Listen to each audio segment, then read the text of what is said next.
Hi, I'm Naomi. I'm Laura. And this is our van Heidi.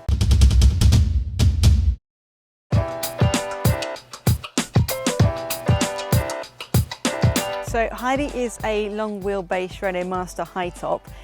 We wanted a van that's a little bit bigger than our last one just because we were about to head off on a 12-month adventure and a fixed bed was kind of a necessity because it's, sort of non-fixed bed is good for short term, but I think 12 months in we really wanted something that was going to be really easy for us to sleep in and not have the hassle of putting in and out every day.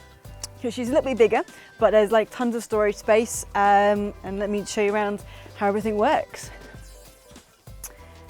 So the kitchen space, I like to cook. My wife doesn't, so she doesn't really care what the kitchen looks like. I really did. My favourite thing about the kitchen is the corner fridge, because fitting a fridge in is really super difficult sometimes. Like you don't know, okay, do we have it at the front? What means we're going to lose corner space or cupboard space, anything. So we have a little corner fridge set up here, and the fridge actually sort of is a top mounted one. So you can fit like a week's worth of food, about 8 bottles of wine, and a good amount in here, which is really handy for, you know, probably like 2 weeks worth of food. It's pretty good. And it just means then you've got like loads of actual work surface space that you can use, and then you're making use here of a really tricky space that often is kind of, well, what do we do? We've got a cupboard, we've got to reach into it. So I think that is definitely the best use of space that we have done. And then one thing that I've always wanted at my house, but never had the funds to get, is a larder cupboard. I was so thrilled that I've got one in my van. And actually Laura packed this morning, so the contents are a bit of a surprise. But yeah, well, you know, it's super handy to just have, I don't know, like a country style kitchen, but in my van, which is something I'm pretty psyched about. All the drawers and everything we used, I like repurposing stuff. So all of the wood was floorboards from an old Scottish hotel that have been repurposed, renovated, stripped back and sanded back, and sort of to form the frames and all the work surfaces. And then of course all the handles and the copper pipes and the taps and things have all been repurposed again from sort of salvage yards. And you know, eBay is an amazing place to find quirky little handles and things, so really important that we use stuff that wasn't so much bought new, which is what I quite like. Overhead storage. One of my bugbears about living in a small space is that you can have a tendency to get a little bit messy, particularly if you're my wife. So my idea with the bungees was, if you put stuff on show, in theory, she should get into the habit of keeping it tidy and neat. This hasn't always panned out, but on the whole, kind of does. And the super easy thing about this is you just unhook them. So if you've got bigger stuff to get in, you can do. Just leave them hooked up, and then you can just kind of, you know, pull your stuff in and out, which is, again, I quite like it. Bit messy on that. And also it keeps the weight down, which is really helpful because obviously it's a big van, you've got a lot of stuff in it, and the more weight you can take out of the infrastructure, actually then the better the payload is when you come to packing it full of all your stuff for adventures, which is hence the bungee.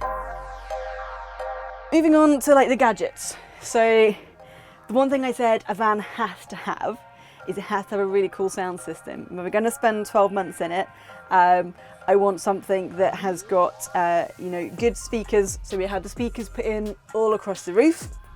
Works off the radio system here, which is connected to Apple Play, Android, whatever people on Android use, and it's Bluetooth, and so you can have a proper right party as long as you're not on a campsite that requires you to be quiet. So that was a pretty important thing for me. Also, you can hook your laptop into the speakers, so when you're watching Game of Thrones, you can get the whole surround sound experience. Other creature comforts, I guess, are the heating is Propex gas-powered heating, and it's literally a case of turning the knob twice to the left, or the right, whichever one it is, twice to the right. And the heating will blow out at the bottom here, but it also blows out underneath the van in the storage space, which is really important to keep the van temperature in here the same as it is under the van, otherwise, under the bed rather, because otherwise you can get kind of condensation and possibly get mouldy in the bottom of your bed.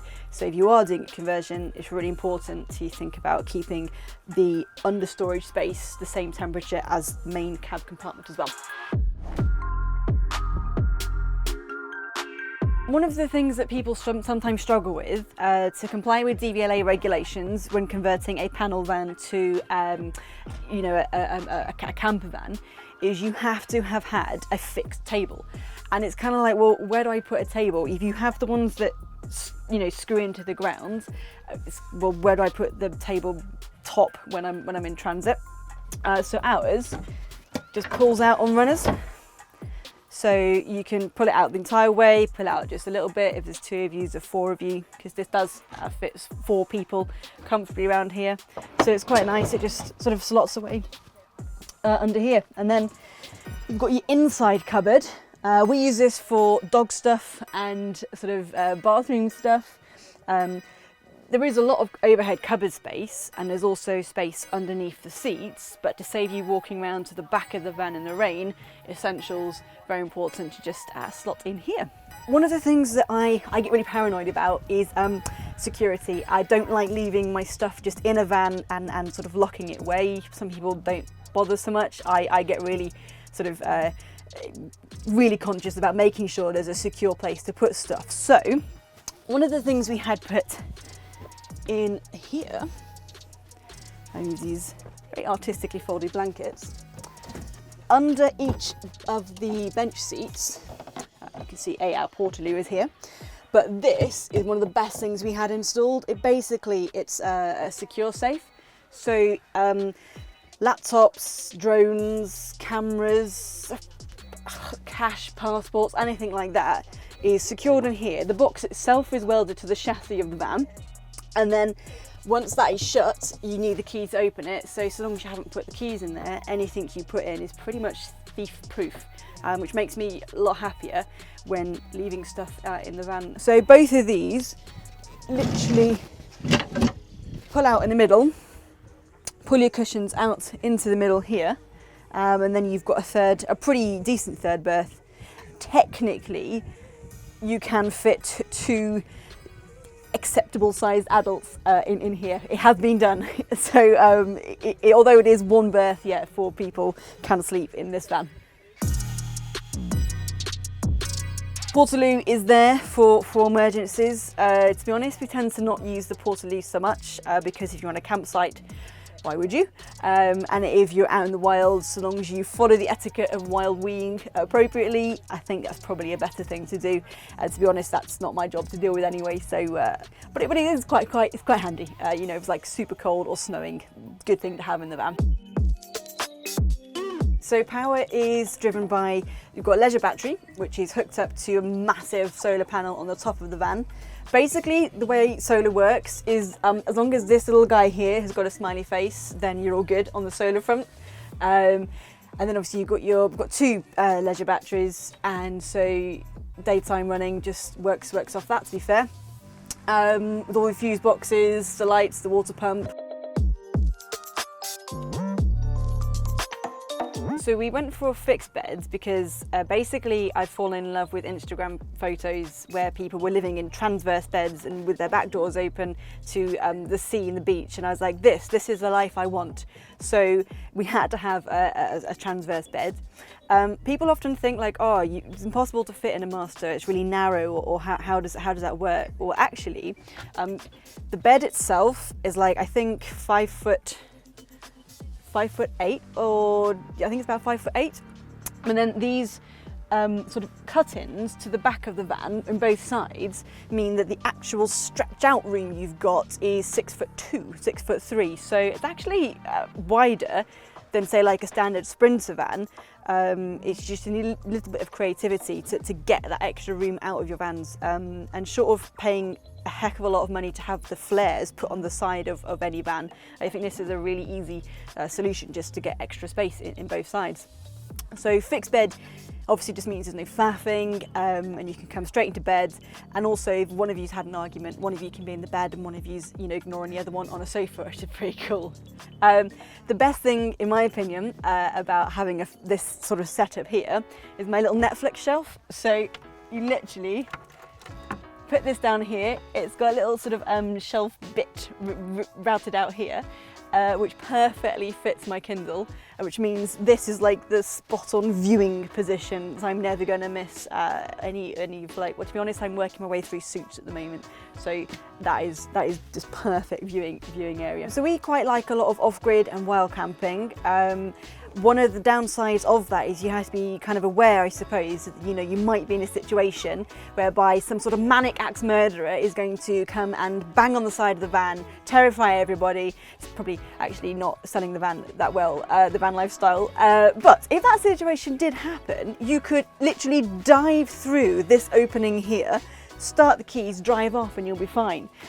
The other more likely scenario for why this is a good use of space is that you can, rather than having a solid bulkhead, you can just push the curtain open, have all of the light flooding through. So the lights are so hard to find, to get someone to make them that actually works on a 12-volt hookup or 12-volt setup. So these are made by a great guy called Colin's Copper Stuff. And he makes them out of obviously copper pipe. They all twist around. You can angle them to however you like to.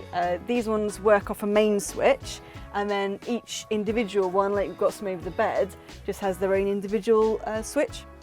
I just wanted something that was a little bit different, a little bit bespoke, and of course this year's theme apparently for all camper vans is copper, so we had to go for that.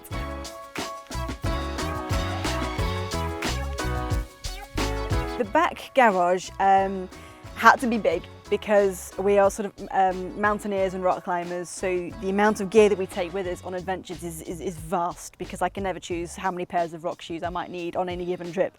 So it was really important to have an awful lot of space. So in here is being configured so you can fit one boulder mat either side of the inside the cupboard space. Obviously the table runners go forwards here, but then you've got loads of hooks and everything on the sides. All the boots fit in the back here. And the best thing about this is that my wife and I have discovered, if we get really angry with each other, technically, it's like a safe space or a fifth berth. It's a good space to have here. Obviously, as I said before, you've got the heater that goes out in the front of the cab, and then one of the heater vents is out the back here. That is really, really handy.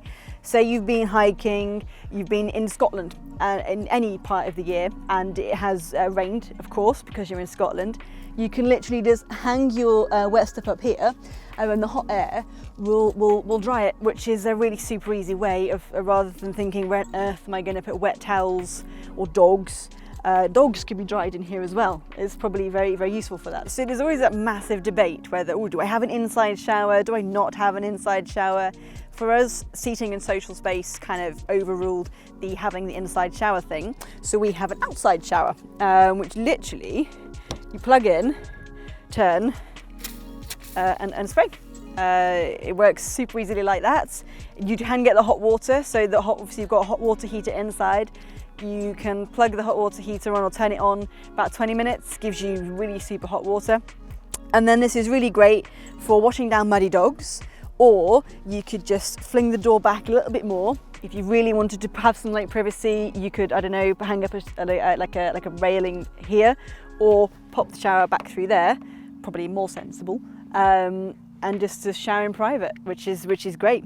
Or you could just shower completely au naturel in the midst of everybody. Depends how great you are about your body, right? The water tank here is actually undermounted, and it is a massive 100-litre tank. It's also been winterized, so there is a heating element in it, so that you can turn that heating element on if you're, say, in Norway or somewhere and you don't want to have that issue where, oh great, all my water's frozen and I can't brew up in the morning. So that's a really great sort of a bit overkill for us, but you know, we do a lot of adventuring, so it's important to consider that. The water tank also has a grey waste, and it's a case of letting your fresh water out there, letting your wastewater out there. and being mindful to do that in the appropriate places that you are allowed to empty your wastewater. Your electric hookup, when you're not wild camping, is on this side of the van. And then this little fella here is literally the side where it connects to the hot water heater that is inside the van.